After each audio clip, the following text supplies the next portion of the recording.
अरे तरियो में है ओकरा चढ़े से पहले ही नीचे 75-20 को और टांगता है किसी जगह तरिया देखा है? टांगता कहाँ देखा है? लवनी कहाँ टांगता है? पिछवाड़ा में लवनी मन क्या तो मार ले है गैस जैसे हम सब बर्बाद कर ले जाता है नीचे तक और तैयो पीले नंबर लगे ले रहता है। अब मान लो एक बात, अब उतर रहे टांग लिया जोर से गैस आ गया तो क्या करेंगे? अब भोर ही चढ़ता है, क्या करेगा? कुछ उपाय है? अब वही में मानना पड़ेगा। तो तारीख के स्मेल में वो भी पता नहीं चलेगा। हाँ तानी में ऐसे करेगा, ऐसे डाल के छीड़ देगा, उसके बाद गोर ला के गर्दा चढ़ा दिया। चलो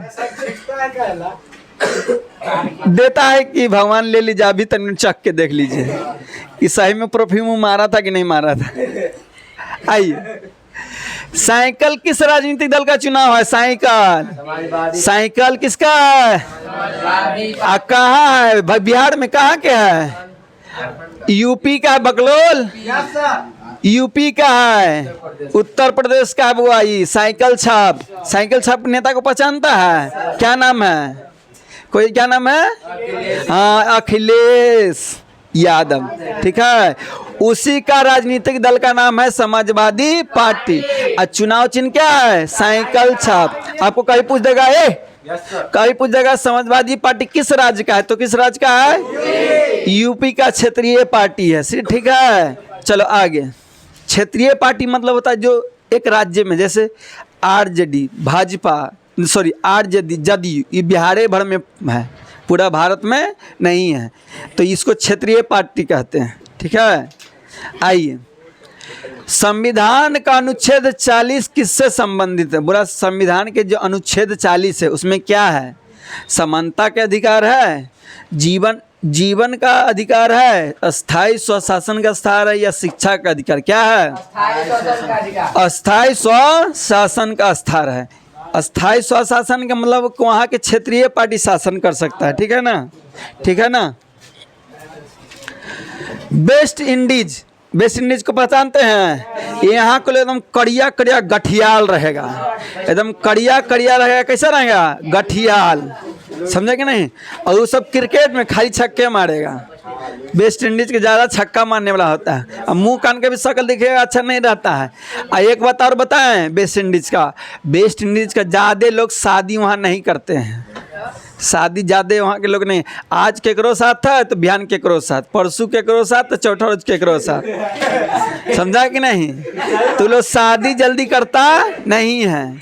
वेस्ट इंडीज के देखिएगा ना लोग, ताई कोई जर हो तो बिहान कोई जर है, तो परसों कोई जर हो तो एक महीना के बाद, और सबसे बाल बच्चा भी है तब भी कोई दिक्कत नहीं है, ठीक है। सबसे बाल बच्चा भी है तब भी कोई दिक्कत नहीं है। ड्रेन ब्रावो है ना जी, ब्रावो को भी क्या है, पत्नी है, सबसे बाल बच्चा है, ठीक है। ड्रेन ब्रावो है, उसको भी वो भी वेस्ट इंडीज का। बाल बच्चा के अपना मतारी बाप करेगा, बाबू खर्चा देगा। बाल बच्चा में मजा आया था, पैसा देने में सजा आएगा? कौन देगा? वही ना देगा। आइए, तो संविधान के अनुच्छेद 40 में क्या है? स्थानीय स्वशासन।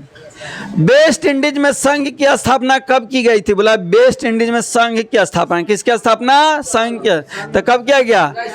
1958। संघ शासन होता है, शासन करने का एक तरीका होता है, ठीक है। चलिए आगे बढ़ते हैं।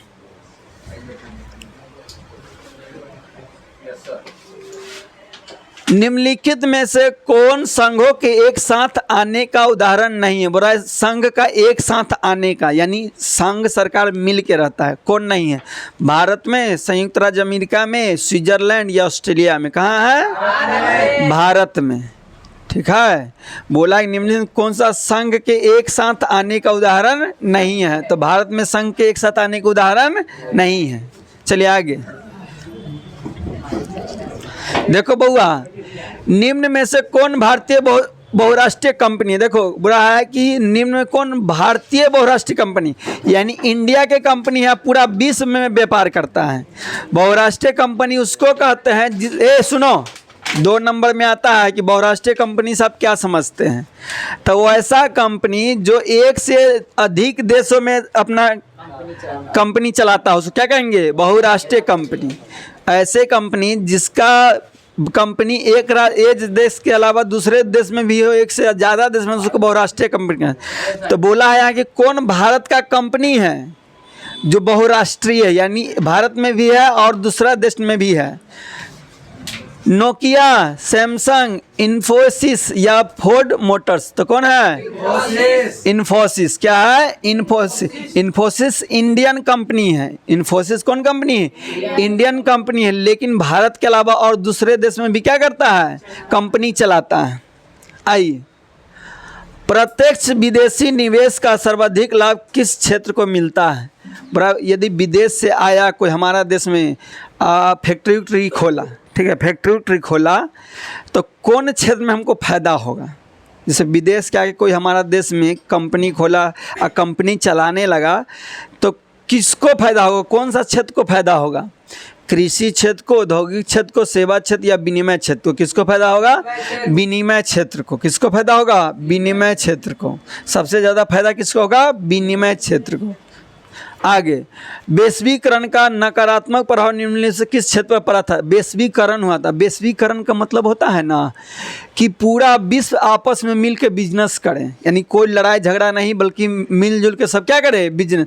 हमारे कंपनी आप सामान लीजिए, आपसे हम लेंगे, मेरा वाला कंपनी अपना देश में बेचिए, हम मेरा वाला, मतलब मिला जुला के, उसी का वैश्वीकरण कहते हैं। ठीक है, आपको पूछता है वैश्वीकरण का मुख्य कितने अंग थे? तो 5 अंग। याद रखिएगा, वैश्वीकरण के कितने अंग थे? 5 अंग। वैश्वीकरण का यदि आपसे पूछेगा कि कितने अंग है, तो 5 अंग है। ठीक है, लेकिन यहाँ पूछा क्या है कि वैश्वीकरण का नकारात्मक मतलब गलत प्रभाव किस पे पड़ा था?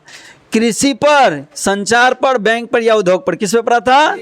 कृषि पर। वैश्वीकरण का सबसे गंदा प्रभाव पड़ा था कृषि पर, कृषि क्षेत्र या ग्रामीण क्षेत्र। ठीक है, वैश्वीकरण का पूछेगा असर खराब किस पे पड़ा? तो कृषि या ग्रामीण क्षेत्र पर। कोई दिक्कत? गरीबी रेखा निर्धारण है तो ग्रामीण क्षेत्रों के लिए प्रति व्यक्ति आय न्यूनतम कितना कैलोरी की गई है? बोल रहा है कि गरीबी निर्धारण करने के लिए, वो गरीब है उसका निर्धारण कैसे करेंगे? यदि गांव में कोई व्यक्ति रह रहा है तो कैसे कहेंगे कि व्यक्ति गरीब है कि अमीर है? ठीक है, तो बताना है कि कितना उसका शरीर में कैलोरी रहेगा कि बताएंगे कि वो गरीब है। 2100 कैलोरी, 2200 कैलोरी, 2400 कैलोरी या 2600 कैलोरी? कितना होगा? 2400 कैलोरी। कितना? यदि आप गांव में रह रहे हैं, खान पीन से आपका शरीर में 2400 कैलोरी एनर्जी, ऊर्जा मिल रहा है, ठीक है, तो आप गरीब नहीं हैं। और 2400 से कम कैलोरी है, यानी वो गरीबी रेखा में आएगा। ठीक है, किस में आएगा? गरीबी रेखा। लेकिन बिहार के खास बात है, बिहार में एको को अमीर नहीं, सब गरीबे हैं। वो नेताजी हो या नेता का बेटा जी हो, उजरका हो या ललका हो या पियलका हो, कोई भी बउआ अमीर नहीं है, सब गरीब। सबके देखिएगा राशन कार्ड रहेगा। ठीक है, सब का राशन रहेगा। तो सबसे ज़्यादा ग्रामीण क्षेत्र में कैलोरी चाहिए, तो कितना कैलोरी हमको चाहिए? 2400 कैलोरी। आपको शरीर में 2400 कैलोरी मिल रहा है, यानी आप गरीबी रेखा में नहीं आइएगा। आइए, निम्न में से कौन कृषि आधारित उद्योग नहीं है, यानी खेती बाड़ी पर आश्रित नहीं? कौन कंपनी है जो खेती पर आश्रित नहीं है? जमीन, खेती बाड़ी से उसको कोई लेना देना नहीं है, तो कौन कंपनी? चीनी वाला खेती से लेना देना है कि नहीं? लेना देना है। गन्ना से चीनी बनता है, गन्ना यानी ईख से। तो कहाँ ईख उपजाइएगा? छत पर। ठीक है, तो गन्ना से बना चीनी यानी खेत पर आश्रित है, यानी कृषि पर आश्रित है। चमड़ा उद्योग, चमड़ा उद्योग भी कहाँ से? चमड़ा कहाँ से बना है? खेती बाड़ी से डिपेंड है कि नहीं? कोई जानवर के चमड़े हैं मान लीजिए, तो कहाँ से आए? खेती बाड़ी के खाया पिया तब तो चमड़ा हुआ। तो ये भी है। सीमेंट उद्योग, सीमेंट उद्योग खेती पर आश्रित नहीं है, उसको खाली चूना पत्थर चाहिए। क्या चाहिए? चूना पत्थर। बाकी केमिकल वेमिकल मिला के सीमेंट बना देता है। चूना पत्थर के लिए पूछता है कि सीमेंट के लिए किसका प्रयोग किया जाता है? तो चूना पत्थर का। सीमेंट बनाने के लिए किसका प्रयोग करते हैं? चूना पत्थर का। तब हुआ ये खेती बाड़ी पर आश्रित नहीं है। अब बाकी सब खेती बाड़ी से होता है। ठीक है, पाव रोटी एंड अन ब्रिटिश रूल। क्या है? पाव रोटी एंड अन पॉवर्टी है। चलिए, poverty and un British rule India in India नामक पुस्तक किसने, एक किताब है, किताब का है भी इतना बड़ा नाम है, poverty and un British rule in India, ये किताब का नाम है। तो ये किताब कौन लिखा है वो पूछा है।